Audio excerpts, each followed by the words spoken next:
Arrancamos semana y arrancamos Generación Euro de este lunes, ya 23 de septiembre de 2024. Y tengo yo mucho gusto en salirme hoy un poco de la norma y de la rutina habitual. Por supuesto, me acompaña, como siempre, el gran José Ramón Riera, uno de nuestros mejores empresarios, economistas. No sé, don José Ramón, si es correcto el término económetra. Sí, económetra existe porque existe y es correcto. Sí, es correcto. Es correcto. Sin ningún tipo de problema. Bueno, pues Sí. el mejor profesor de econometría, sin ninguna duda que tenemos. Dirán ustedes, ¿qué diablos es la econometría? Un día hablamos de econometría. Tenía fama, creo que ya lo hemos comentado, pero en privado, en un público, José Borrell, hace 30 años, que además tú me diste una respuesta muy buena, cuando daba clase de ciencias económicas, creo que era en la Universidad Autónoma de Madrid, y econometría se daba en cuarto. Y, bueno, pues no sé si tenía 300 tíos en clase, debían aprobar 3, ¿no?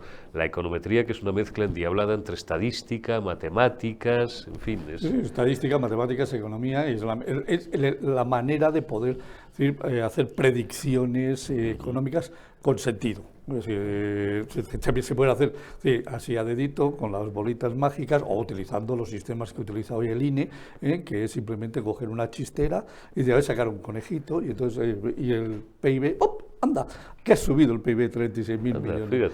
Fíjate. Desde que McNamara, antes de ser secretario de Estado, era el máximo responsable del Banco Mundial y tenía allí sus cachorrillos y hacían modelos comparados entre países para al final luego venderles unos créditos multimillonarios a países centroamericanos y tenerles 30 años allí. Bueno, don Pedro Muñoz, muy buenos días, bienvenido a Periodista Digital y a Generación Euro. Don Pedro Muñoz es ingeniero de telecomunicación, como él bien nos aclara, y hemos tenido a bien invitarle por la intercesión del gran José Ramón Riera, porque ha dado a la imprenta recientemente un libro que lleva un título sugerente: Por una reforma de las pensiones. Un libro que su propio autor, sus autores definen como una radiografía del sistema público de pensiones. ¿Qué falla? ¿Por qué está mal diseñado? ¿Qué nos ocultan? ¿Y qué habría que hacer para garantizar su cobro futuro? Don José Ramón, abra usted corte. Perfecto. Pedro, primero, muchísimas gracias por estar aquí. Yo me he leído, todavía no completo el libro, y me fascina. Es decir, para un economista apilado de los datos y de la economía como a mí, lo único que puedo decir es que esto es necesario. Pero cuéntale a los espectadores, ¿por qué se necesita una reforma de las pensiones? Necesitamos una reforma como sociedad, porque el sistema público de pensiones español está resultando muy dañino.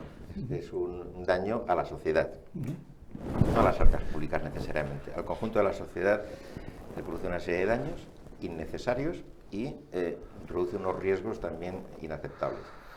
Nosotros en el libro lo que hemos intentado era exponer la totalidad, explicar por qué es dañino y por qué es peligroso, y a base de simplemente descubrir y levantar los mitos, entrar en profundidad, encontrar las referencias internacionales para llegar a esta conclusión. Y no estamos poniendo en solfa ni en cuestión el aspecto del estado del bienestar, ¿no? Esto está fuera de la discusión. O sea, no discutimos si las pensiones tienen que ser más altas o más bajas, no estamos promoviendo un recorte de pensiones en absoluto, al revés, estamos explicando cómo se pueden mantener esas pensiones altas. Y hemos encontrado que el sistema es que no puede funcionar. Por su propio diseño y el entorno que le rodea, no deberíamos tener este sistema hoy en día, y cuanto antes lo reformemos, mejor para todos. Y esto nos haya motivado a escribirlo, explicar las razones, explicar qué impacto social, cuál es el daño y el riesgo, y soluciones. Tenemos las soluciones, que son perfectamente entendibles. Vamos a ver, me dices, no está en riesgo en las pensiones, pero por otro lado sabemos que este año va a rondar muy cerca el déficit entre los ingresos por cotizaciones sociales y el pago de las pensiones va a estar en menos 50.000 millones, es decir, se van a necesitar 50.000 millones de otro lugar para poderlas pagar. ¿No está en riesgo, de verdad? No, desde el punto de vista financiero, vamos a decir, la seguridad social no puede quebrar el Estado, y ese es el riesgo. Estamos arriesgando una situación muy complicada para las cuentas del Estado y por tanto con implicación para todo el mundo si se presenta, como suele ocurrir, pues un nuevo bache de la economía, que como ya nos ha pasado en los últimos 20 años 2 veces, ocurrirá, porque eso ocurre siempre en la economía, sabemos, ¿no? Sí. Entonces, en esos momentos encontraremos una situación de tensión muy peligrosa e innecesaria. Mientras eso ocurre o no ocurre, el daño se produce todos los días. Voy a explicar un poquito en qué consiste ese daño. En cierto modo ya lo has adelantado un poco. Estamos hablando de utilizar ese método de reparto, ¿no?, y prestación definida, o pensiones garantizadas al final, que es totalmente inadecuado para un entorno de pensiones de jubilación. Las demás pensiones tendría un pase, pero en el de jubilación es absurdo. Entonces, el utilizar este método de reparto, pues produce en sí mismo algunos desequilibrios que ya se están notando, ¿no? Uno de ellos es este que estamos hablando, el tener un déficit del sistema contributivo de pensiones muy elevado. Es un problema en sí mismo, pero más problema es que ese déficit va aumentando sin cesar, alimenta el déficit del Estado, a su vez, lo realimenta en cuanto que la mayor deuda, pues mayor pago de intereses por la deuda, con lo cual la bola de nieve, que es lo que hemos puesto en la portada, se va agrandando y va cayendo cada vez con más peligro. ¿Y eso qué significa para la gente de a pie? Aunque algunos no se dan cuenta, ¿no? Y es que cada persona, cada nueva generación que entra en el mercado laboral, paga más y recibe menos. Entonces, eso nos ha parecido una injusticia intergeneracional tan grande, y ya se está produciendo. La situación de ahora no es la misma que del 2011, y la del 2040, que parece que es dentro de 1000 años, pero solo faltan unos pocos, pues será mucho peor. Y esto afecta a los ciudadanos. Cada vez todos los que van entrando... Sí, no, hay varias cosas, don Pedro. Pensando un poco en el común de los mortales que nos ven, que no son expertos en economía, ni en estadística, ni en matemáticas, ni en todos estos complejos cálculos de las cuentas del Estado. Lo primero, hay mucha gente que sigue teniendo, aunque parezca mentira, la errónea percepción de que esto es el seguro privado de un coche. Es decir, yo entiendo que humanamente, pues en fin, eso pueda ser así y es comprensible, pero que ellos han trabajado 40 años, tienen un derecho, por supuesto, no estoy diciendo que no lo tengan, 40 o 45 años, pero tienen esa idea un poco, digamos, simplista, dicho con todo el cariño, de que lo que les fueron quitando a lo largo de décadas está ahí guardado en un saquito y es lo que ahora les están repartiendo, sin darse cuenta de que a mi padre le pago yo la pensión y a mí me la pagará, si la llego a cobrar, mi hijo. ¿Cuál es el factor que más daño le ha hecho a este sistema de reparto que en las últimas décadas se ha demostrado ya ineficiente? ¿La inversión de la pirámide de población? ¿La caída brutal de las bases imponibles, sobre todo a partir del 2008? Porque claro, los sueldos han decrecido una media de un 40%. Y al final, es decir, oigan, aquí cualquier profesional estamos ganando el 50, el 60, el 40% menos de lo que ganábamos hace 15 años. Y por tanto, de ahí se nos descuenta una parte mucho menor que la que se nos podía descontar hace 20 o 25 años. ¿Cuál es el factor que más daño le ha hecho a las pensiones? Bueno, son varios, no es uno solo, son varios factores. Y todos estos factores, al final, tienen un responsable político. Es un problema de gestión política. No podemos echar la culpa al baby boom, pues si fuese una cuestión que ha llegado de Marte y de repente nos sorprende y decir qué mala suerte hemos tenido, que hemos tenido un terremoto. No, esto se sabía hace décadas. Hace décadas. Entonces, el tema de fondo, el denominador común, es la gestión política a lo largo de todos estos años, desde que apareció esto en la Seguridad Social en los años, finales de los años 60, que se ha ido agudizando a medida que el problema es de más grande y nadie resuelve. De los factores que técnicamente más afectan, que es tu pregunta, pues tenemos, en primer lugar, estamos hablando de, en un método de reparto y prestación garantizada, jugar, como hace que es la decisión política, a pensiones de mucha intensidad, a muy elevadas, es ya muy peligroso. Muy elevadas. El método funciona mejor si tienes pensiones más bajitas. Bueno, pero la apuesta política, y no la ponemos en cuestión, es muy alta. Segundo, la generosidad. La generosidad pesa muchísimo en la estabilidad del sistema. La generosidad es esa diferencia entre lo que has cotizado y lo que cobras, que se calcula actuarialmente y salen unas brechas muy importantes. Eso también lo deja muy tocado. Lo que le pega el tiro de muerte es la demografía. Sí, pero eso solo ocurre a los sistemas de reparto. La demografía es bastante inocua en un sistema de capitalización. Entonces, el hecho de tener 100% todo dedicado al entorno de reparto, 100%, que es una anomalía europea y mundial, hace que el sistema sea muy vulnerable a la demografía. En el país, España, que tiene la curva demográfica más exagerada de toda Europa. Exagerada en el sentido que tiene una diferencia brutal entre lo que era la población hace 20 años y la que hay ahora, y la que habrá dentro de 20 años. Tenemos una barriga demográfica que ahora empieza a jubilarse. Completa, ¿no?, de la pirámide. Entonces, es un país que ha pasado muy rápidamente de tener pues muchos niños y pocos abuelos a tener Todo lo pocos contrario. niños y muchísimos abuelos. Claro. Eso, es para un sistema como esto, es el tiro de gracia. O sea, que son realmente varios factores. Además, se junta esto que, si fuera poco, el crecimiento económico favorece muchísimo al sistema y el estancamiento lo machaca. Pues España no puede tener ya un crecimiento económico muy grande. No lo puede tener, no coyunturalmente de un año o dos, no, sino a lo largo de muchos años. Y por último, está ocurriendo ahora en un país que tiene una deuda muy alta, lo cual deja muy poca cintura, muy poca flexibilidad fiscal para reaccionar ante estas situaciones que pueden venir de bajón económico y de susto. Pedro, La tormenta perfecta. perfecto. ¿Cuál es la solución? La solución es tirar abajo el sistema actual lo antes posible. Lo antes posible. La parte de jubilación, que eso es un 60, un 70%, Sí, o sea que no sí, es pues todo. está la orfandad, está la debilidad, Las está la viudedades de se incapacidad. podrían mejorar, sí, pero bueno, solo jubilación. Las no contributivas. No contributivas van por fuera del entorno que estamos hablando, pero además no pesan nada.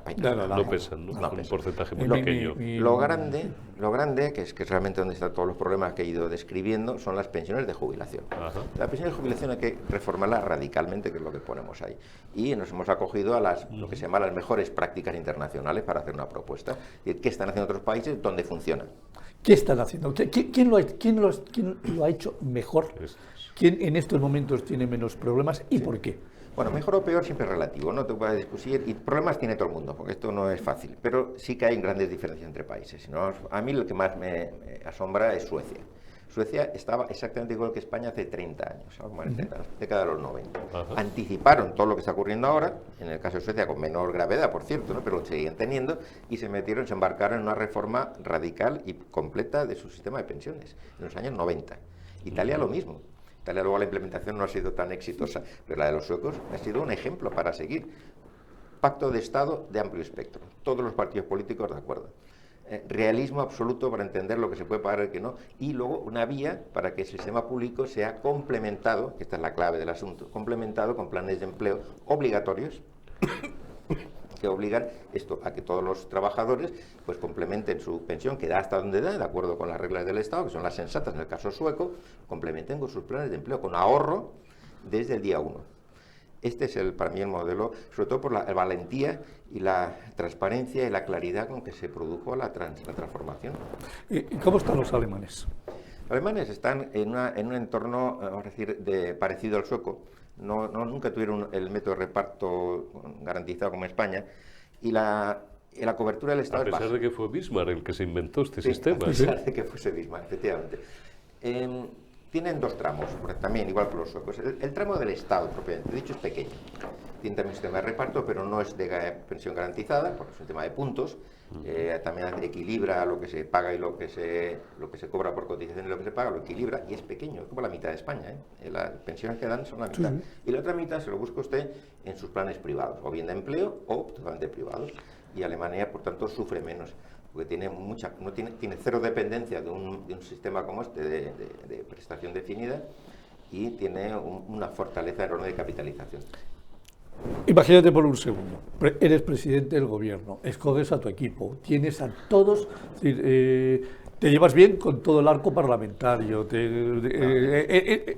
el mundo ideal, ¿vale? ¿Qué es lo que habría que hacer en ese mundo ideal de inmediato? O sea, ¿cuál es la solución para este...? La inmediata es establecer, inmediatamente, planes de empleo obligatorios, parecidos a los que hay ahora. Es cuestión de hacerlo obligatorios y muchísimo más grande. Lo que está viendo ahora con la última reforma, incentivando esos planes de empleo, que está muy bien planteado, esa parte está muy bien. El último que he leído es que son unas aportaciones anuales por trabajador de 300 euros. Con eso no vamos a ningún lado. Pues tenemos que ir a 2.000, 3.000.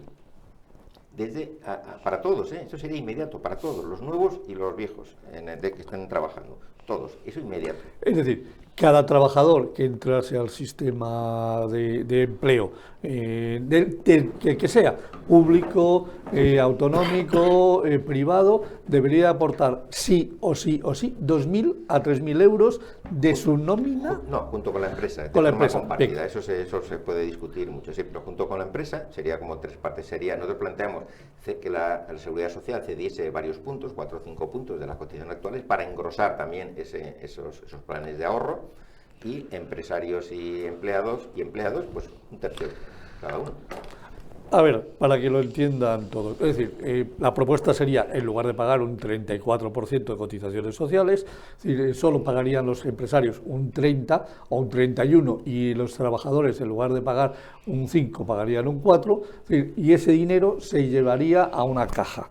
Sí, Carlos. Los trabajadores dirían, yo de esta caja, ¿cuánto aporta el Estado? 700, yo aporto otros 700 anuales y a su vez los empresarios aportarían, es decir, otros equivalentes a 700 a esa caja común, sí, en donde quedaría reservado con nombre y apellido, entiendo, el nombre de Pedro Muñoz Luna, sí, tiene aquí este año 2100, el año que viene 2200, el año que viene... Pero esto sería un sistema mixto, lo que propone es un sistema mixto, porque es muy duro hacerlo todo así, desde cero, es muy duro, muy complicado, se tarda muchísimos años, entonces hay que hacerlo en mixto. Mixto quiere decir que la otra parte, eso sería más o menos la mitad, vamos a decir así, la otra mitad hacer como los suecos. Mantener el método de reparto, pero en lugar de ser garantizado, prestación definida, contribución definida, cuentas nocionales. Y eso también desde el primer día, de forma gradual a los que van jubilándose. De forma que los que ya están jubilados, cero recortes. Los que están muy cerca de la jubilación tampoco se van a enterar, que es una transición poco a poco en la que la mitad de la pensión se va a recibir por la vía esta del sistema de reparto, vamos a decir, público tradicional, pero con un método ya más sensato, y la otra mitad por los planes de empleo. Pedro, ¿y por qué no se hace? Porque ahora mismo cualquier político que saque esto sobre la mesa pierde todas las elecciones. Pierde las elecciones, está claro. Bueno, es un debate apasionante. Yo les emplazo a que repitamos esta mesa la semana que viene o dentro de 2, porque a mí se me quedan un montón de cuestiones en el tintero, no siendo la menor de las cuales, y perdónenme si me arrogo un poco la osadía de intentar adivinar lo que están pensando nuestros espectadores. Claro, ¿cómo se hace eso en un entorno en el que, es decir, a lo mejor hay mucha gente que esta música le puede sonar para un profesional medio, para un profesional medio alto, pero para alguien que no llega a fin de mes, que está sometido a una gran precariedad laboral, esto de guardar, no quiero citar lo de la mochila austríaca, aunque a lo mejor un día podríamos hablar de la mochila austríaca, que tiene sus partidarios y sus detractores, lo de que la empresa guarde un poquito, el trabajador ahorre un poquito. Claro, hay mucha gente que nos estará viendo y dirá, pero si no llego a fin de mes, ¿cómo voy a ahorrar?